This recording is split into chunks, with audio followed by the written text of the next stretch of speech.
வெள்ளைப்படுதல், vaginal discharge.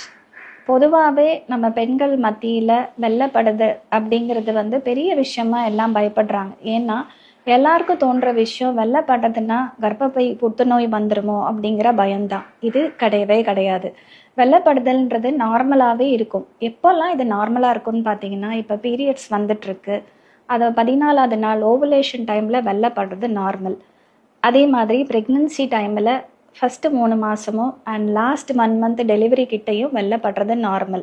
So அப்போ வெள்ளைப்படுறதுக்கு எப்போ பயப்படணும் அப்படின்னு பார்த்தீங்கன்னா, இதனால அரிப்பு இருக்குது அண்டு வந்து யூரின் போகிறப்ப எரிச்சல் இருக்குது, ப்ரைவேட் பார்ட்லாம் ரொம்ப ரெட்டாக இருக்குது அப்படிங்கிற மாதிரி, அண்ட் ரொம்ப அந்த டிஸ்சார்ஜ் ரொம்ப ஸ்மெல்லாக இருக்குது, வீட்டுக்காரோட தாம்பத்திய உறவு இருக்கும் போது வலி இருக்குது, அப்படி இருக்கிறப்ப தான் நம்ம வரி பண்ணணும்.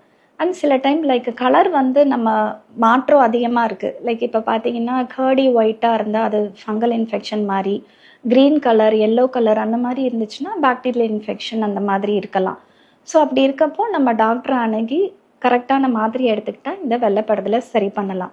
ஜென்ரல் அட்வைஸ் இந்த வெள்ளைப்படாமல் இருக்கிறதுக்கு சொல்கிற டிப்ஸ் அஸ் அ டாக்டர் என்னன்னு பார்த்தீங்கன்னா, நம்ம எப்பயுமே இந்த சென்டட் ப்ராடக்ட்ஸ் நம்ம ப்ரைவேட் பார்ட்டில் யூஸ் பண்ணக்கூடாது. அண்டு நம்ம காட்டன் வேர் தான் யூஸ்வலி போடணும். அண்டு எப்பயுமே நம்மளோட ப்ரைவேட் பார்ட் ட்ரை அண்ட் க்ளீனாக வச்சுக்கணும். அந்த தாம்பத்திய உறவில் ஏதாவது ப்ராப்ளம் இருந்துச்சுன்னா உடனே டாக்டரை போய் அணுகிறது நல்லது.